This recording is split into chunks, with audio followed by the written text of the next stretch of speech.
నమస్తే, welcome to #you. నేను మీ Rajesh. So ప్రధానంగా ఎప్పుడైతే తెలంగాణ కాంగ్రెస్ పార్టీ ఇన్ఛార్జిగా, వ్యవహారాల ఇన్ఛార్జిగా వచ్చినటువంటి మీనాక్షి నటరాజన్ ఆమె మొదటి నుంచి పార్టీ బలోపేతం మీద దృష్టి పెట్టింది.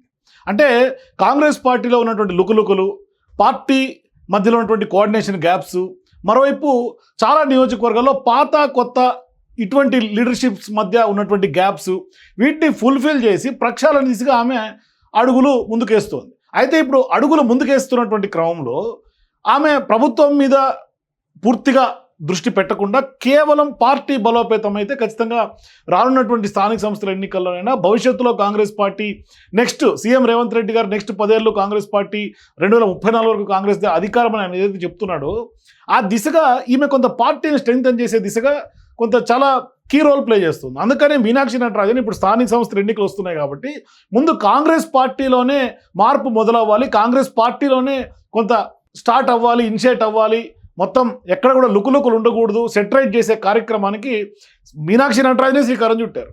సో ఇప్పుడు మీనాక్షి నటరాజన్ దాదాపుగా 6 నియోజకవర్గాలలో 31వ తారీఖు నుంచి పాదయాత్ర చేయబోతూ ఉన్నారు.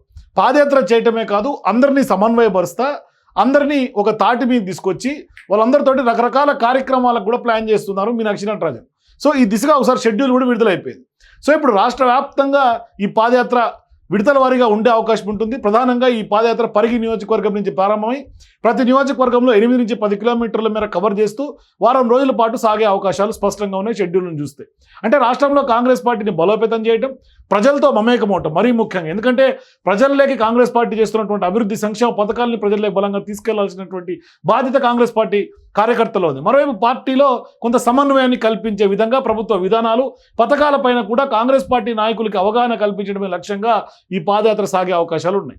అయితే ఈ పాదయాత్ర షెడ్యూల్ని కూడా ఇప్పటికే కాంగ్రెస్ పార్టీ విడుదల చేసింది.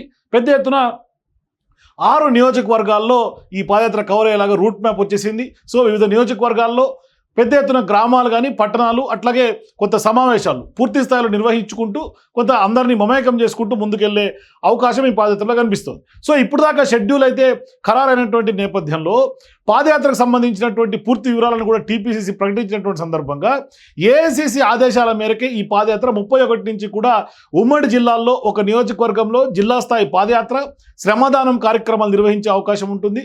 స్పష్టంగా టీపీసీసీ ఒక ప్రణాళికాబద్ధంగా అడుగులు ముందుకేస్తుంది. అందులో భాగంగా ఏకంగా మీనాక్షి నటరాజనే రంగంలో దిగారు. మరి ఈ కార్యక్రమాలలో ఏఐసీసీ ఇన్ఛార్జ్ మీనాక్షి నటరాజన్తో పాటుగా టీపీసీసీ అధ్యక్షులు మహేష్ కుమార్ గౌడ్, అట్లాగే జిల్లాకు చెందినటువంటి కొందరు మంత్రులు, ఎంపీలు, ఎమ్మెల్యేలు, ఎమ్మెల్సీలు, సీనియర్ నాయకులందరూ కూడా పాల్గొంటారు.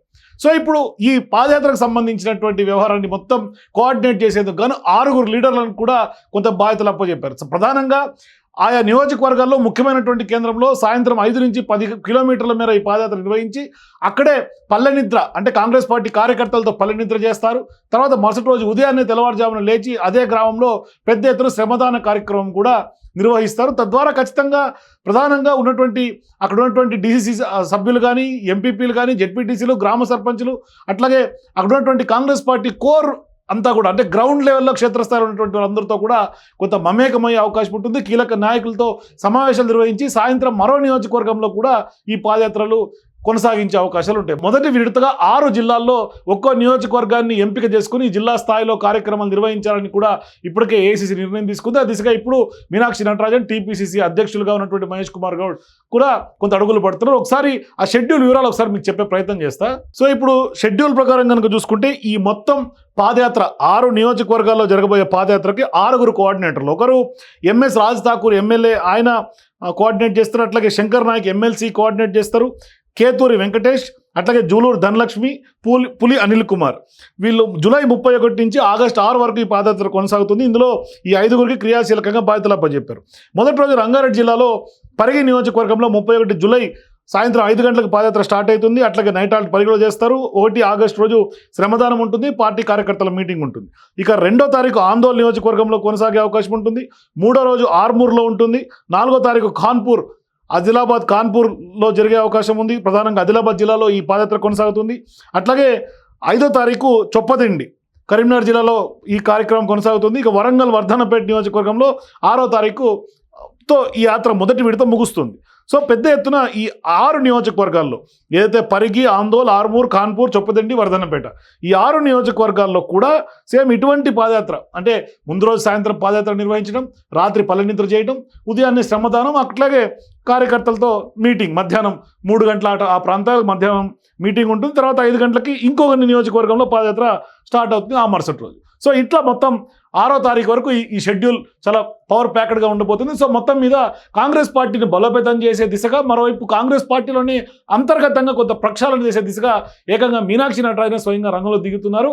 పెద్ద ఎత్తున ఈ పాదయాత్రల్లో ఎంత మేరకు కాంగ్రెస్ పార్టీలో గ్రౌండ్ రియాలిటీ, గ్రౌండ్ లెవెల్లో మార్పు వస్తుందని మీకు అనిపిస్తే మీ అభిప్రాయాల కింద కామెంట్స్ ఉంటే నాకు తెలియజేయండి. For more videos please watch #.